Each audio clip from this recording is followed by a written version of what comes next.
soalan objektif Okay, so kita go through one by one. Okay, albinism in man is controlled by a recessive allele A. Okay, small a.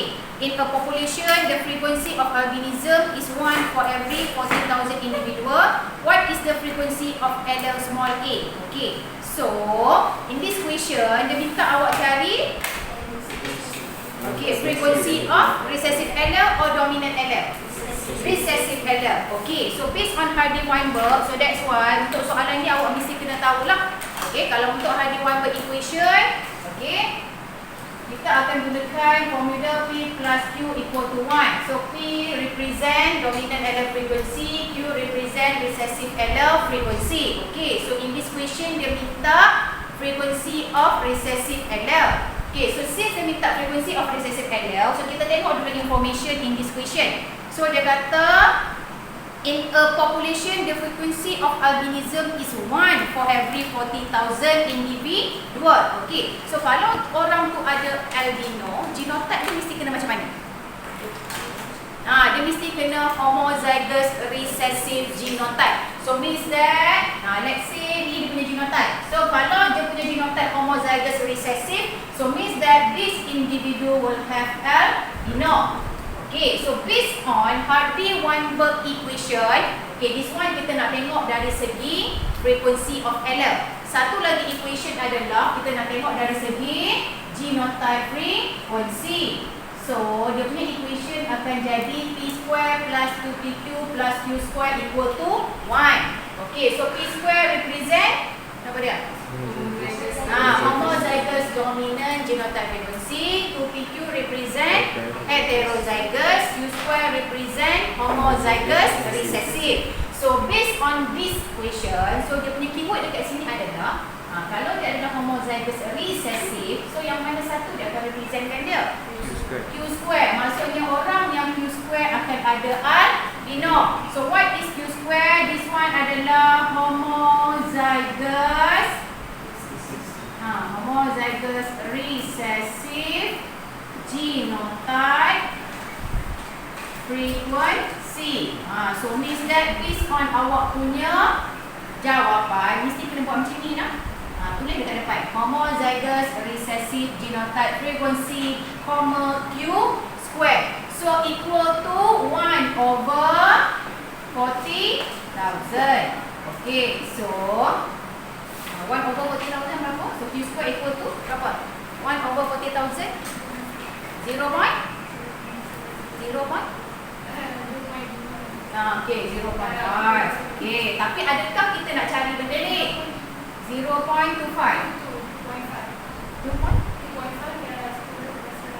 okay, 2.5 darab 10 2.5 okay, macam ni. Okay, so tapi kita nak cari benda ni ke? Tak. So kita nak cari apa? Okay, kita nak cari Q, frequency of recessive allele. So apa yang awak kena buat dengan benda ni? Awak kena search off. So frequency of recessive allele, Q. Set off. Ini kalau kita buka dia buat 0.00025 tak? Betul tak?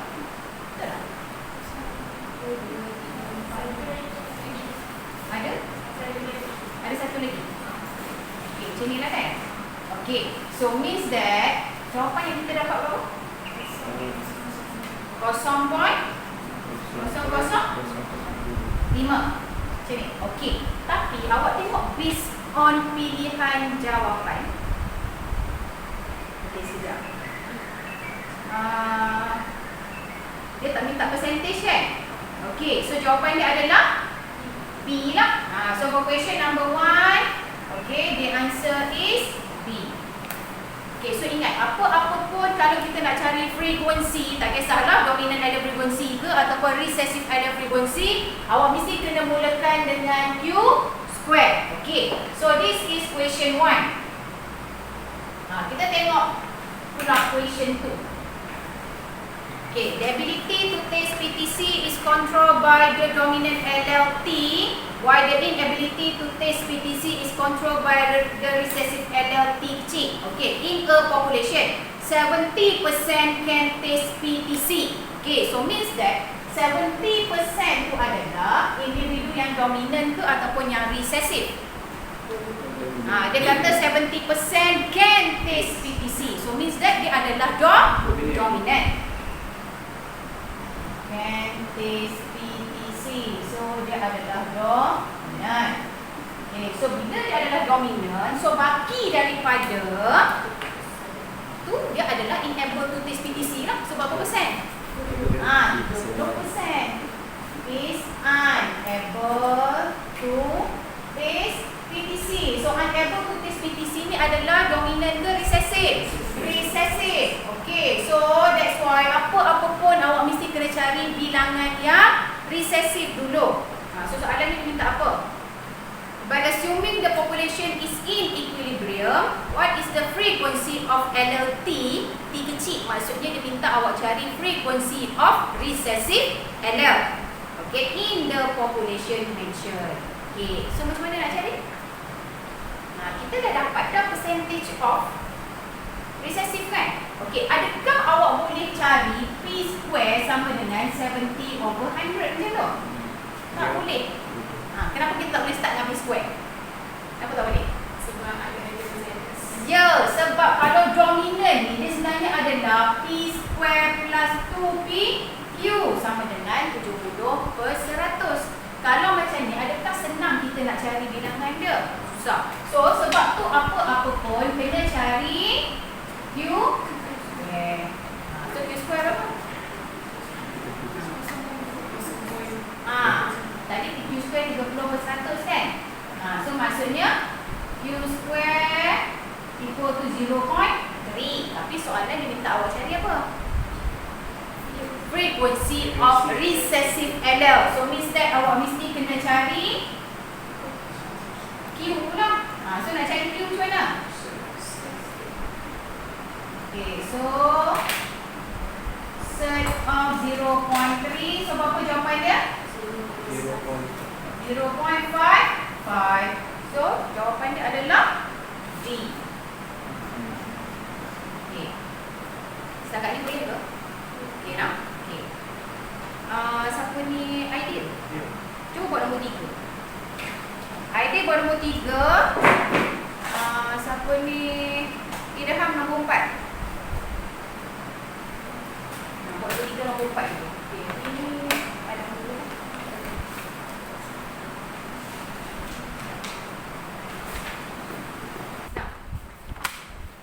Okay, so ni mata saya kan? Okay, so look at question 3. Okay, question 3, the genotype frequency of a mutant which is recessive homozygous is 0.16.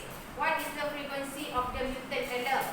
Okay, so dia bagi dekat situ adalah the genotype frequency of a mutant which is recessive homozygous is 0.16. So 0.16 means that this is homozygous recessive genotype frequency. So Q square equal to 0.16. Dalam soalan ni dia minta awak cari frequency of the mutant. Mutant tu maksudnya adalah recessive lah kan? So cari ideal cari apa? Okay, ideal awak cari apa? Ideal awak cari frequency of dominant allele kan? Okay, so bila soalan dia kata frequency of mutant allele. So means that dalam soalan ni awak just cari Q sahaja. So sampai sini je kan? So yang bawah ni tak perlu. Sebab dia bukan minta awak cari frequency of dominant allele. Satu lagi, ideal. Depan ni kita tulis tau. Homozygous recessive genotype frequency. Okay, awak buat formula Q square. Sama juga yang ni. Ini adalah recessive allele frequency. Okay, so means that untuk soalan ni bukan kosong poin down lah kalau awak jawab. Tapi tak ada B kan? Kalau jawab B salah lah. So soalan jawapan dia adalah C. Okay. Then question 4, the frequency of the LLB in the population. Nampak tak idea? Okay.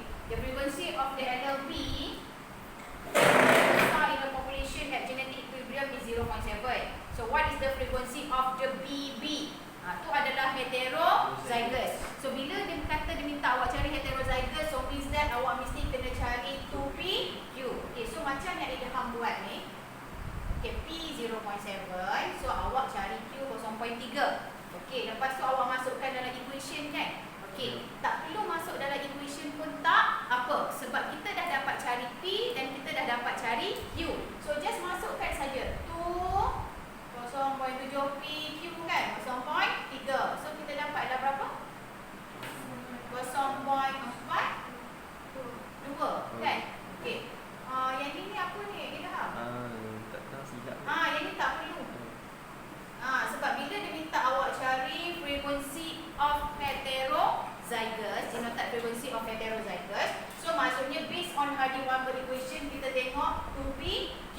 So dah dapat cari P, dah dapat cari Q, just terus masukkan dalam equation. So means that untuk question 4 jawapannya adalah B. Okay? So tak perlu masukkan dalam ni. Tak payah complicated pun tak apa. Terus direct masukkan dalam equation sahaja. Okay? Okay, so now we look at question 5. Okay, awak tengok soalan untuk question 5. The cystic fibrosis ailment on the pancreas is a condition of recessive homozygous. If one in every 2,000 individual in the population suffer this ailment, what is the frequency of recessive allele in that population? So means that dia minta awak cari apa? Cari Q lah kan? Frequency of recessive allele. Okay. So in the question dia dah bagi homozygous recessive genotype frequency, Q square. So 1/2000. So equal to 0.005. Okay. And then dia minta awak cari frequency of recessive allele. Okay. If kita salah tulis dekat sini. This one sepatutnya adalah Q pula. Sebab dia minta frequency of recessive allele. So set of 0.005, so awak akan dapat 0.022 atau something kan. So just mudahkan sajalah. So jawapan dia B. Okay. And then next question 6. Genes reservoir for a population would reach the equilibrium level if, okay, actually this one dia relatekan dengan the Hardy-Weinberg assumption. Ada berapa assumption semua sekali? Ada 5. So, gene reservoir means the gene pool. So, macam mana kita kata the genetic is reach equilibrium, dia mesti kena follow the 5 assumption of Hardy-Weinberg. So, kalau kita tengok one by one. A, the size of the population is small. Betul ke? Tak betul. Sepatutnya dia mesti kena large. Okay. And then B, natural selection occur. Betul ke? Salah. So, supposedly no natural selection. Okay, and then C, reproduction happens selectively. Pun salah juga. Sepatutnya dia akan jadi random mating. Random ni maksudnya secara rawak. Dia tak pilih pasangan dia. Okay, and then D, mutation does not occur in the population. Okay, so means that jawapan dia D. Okay, so question 7. Okay. In a population of human in Africa, 1% of its individuals suffer from the sickle cell anemia. What is the percentage of the individual in the population that causes abnormal hemoglobin which is heterozygous? So bila dia minta awak cari heterozygous, awak kena cari 2PQ. Tapi sebelum nak cari 2PQ, mesti kena cari Q tu apa? Mesti kena cari P dulu. So means that mesti kena mulakan dengan Q square. So dalam soalan dia kata 1% of each individual suffer from the sickle cell anemia. 1% means dia adalah homozygous recessive. Adilah dah tambah sikit. Genotype. Frequency. Baru buat comma Q square equal to 0.01. And then Q. Q means apa? Anda tulis dekat depan ni. Q ni adalah frequency of recessive allele, Q. So set of 0.01. So kita akan dapat Q equal to 0.1. Okay, and then dah dapat cari Q, baru kita boleh cari P. So macam mana nak cari P? P plus Q equal to 1. So P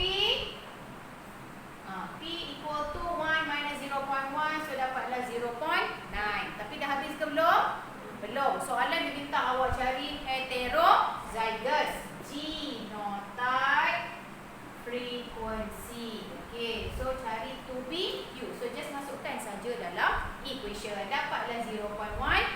Tapi kena tengok soalan dia bagi dalam bentuk percentage. So kena darab dengan 100%.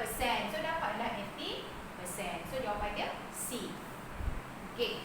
And then next for question 8.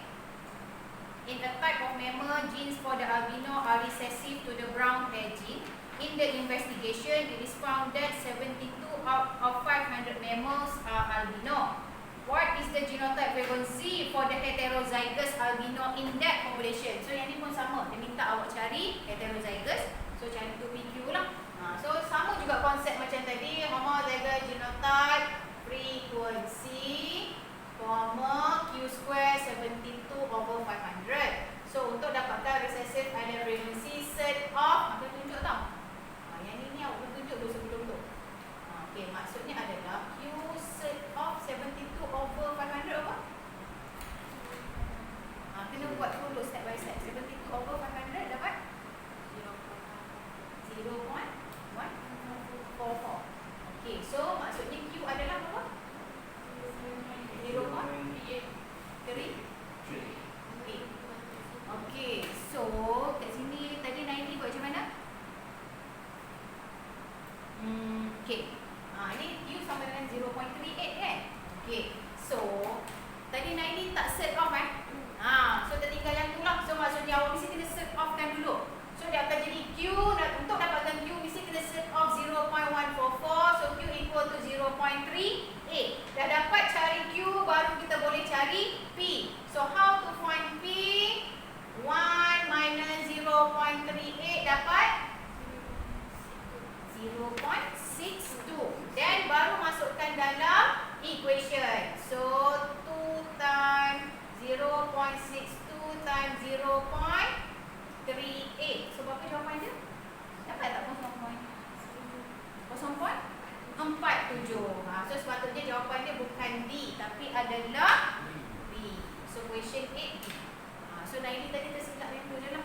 So ingat dia punya step dia Q square. Dah kita cari Q square apa, kita cari Q. Dah dapat cari Q, cari P. Lepas tu tak kisah soalan dia minta awak cari heterozygous ke homozygous dominant genotype frequency ataupun homozygous recessive, just masukkan dalam equation. Okay, so next question, question 9. Okay, consider a hypothetical population in equilibrium. Okay, ingat, kalau dalam soalan dia mention in equilibrium, maksudnya awak boleh guna Hardy-Weinberg equation. Okay, with a gene having alleles A. Okay, allele A besar and A kecil. So maksudnya A besar akan represent dominant allele, A kecil represent recessive allele. Okay, so this population consists of 500 individuals such that 1 to 5 individuals are genotype homozygous dominant. So in the equation dia dah mention homozygous dominant dia ada 1 to 5 individual. Okay, and then 250 are heterozygous. Okay, and then another one for homozygous recessive 1 to 5. Okay, therefore the allele frequency for allele A, dia minta awak cari frequency for dominant allele. Okay, so ingat, since dekat sini sebenarnya dia dah bagi dah bilangan for each of the genotype. Okay, so apa-apa pun sama juga konsep dia, awak mesti kena cari dulu Q. So macam mana nak cari Q? Kita kena tahu dulu Q square. So Q square equal to bilangan yang homozygous recessive adalah 1 to 5. Mesti kena over berapa? Bilangan keseluruhan individu yang ada. So means that over 500. So dapatlah homozygous recessive genotype frequency, Q square 1 to 5 over 500. So kita dapat 0.5. Okay, tapi kita nak cari dulu frequency of recessive allele Q. So set of 0.25 dapat 0.5. Tapi soalan dia minta awak cari frequency of dominant allele. So means that kena cari P. So how to find P? Just masukkan dalam equation. So 1 minus 0.5 dapatlah 0.5. So 0.5 adalah C lah. So question number 9, jawapan dia C. Okay. And then 10. If undisturbed by other forces, random sexual reproduction among members of a large population in nature leads to okay. Maksud soalan ni dia kata if undisturbed by other forces, random sexual reproduction among members of a large population. So dekat sini ada berapa assumption? Ada dua. Satunya dia mention berlakunya random sexual reproduction. Random sexual reproduction tu maksudnya random fertilization lah ataupun random mating. Satu lagi adalah large population. So dalam keadaan tu apa yang berlaku kepada genetic equilibrium? Dia stable ke tak stable? Stable. Stable lah sebab dia follow Hardy-Weinberg assumption. So maksudnya jawapan mana yang paling tepat dekat situ? C. Generation of unchanged gene frequency. Ingat prinsipal Hardy-Weinberg law dia kata apa dia? Allele and genotype frequency remain constant from generation to generation. Okay, yang tu menunjukkan bahawa dia dah reach genetic equilibrium.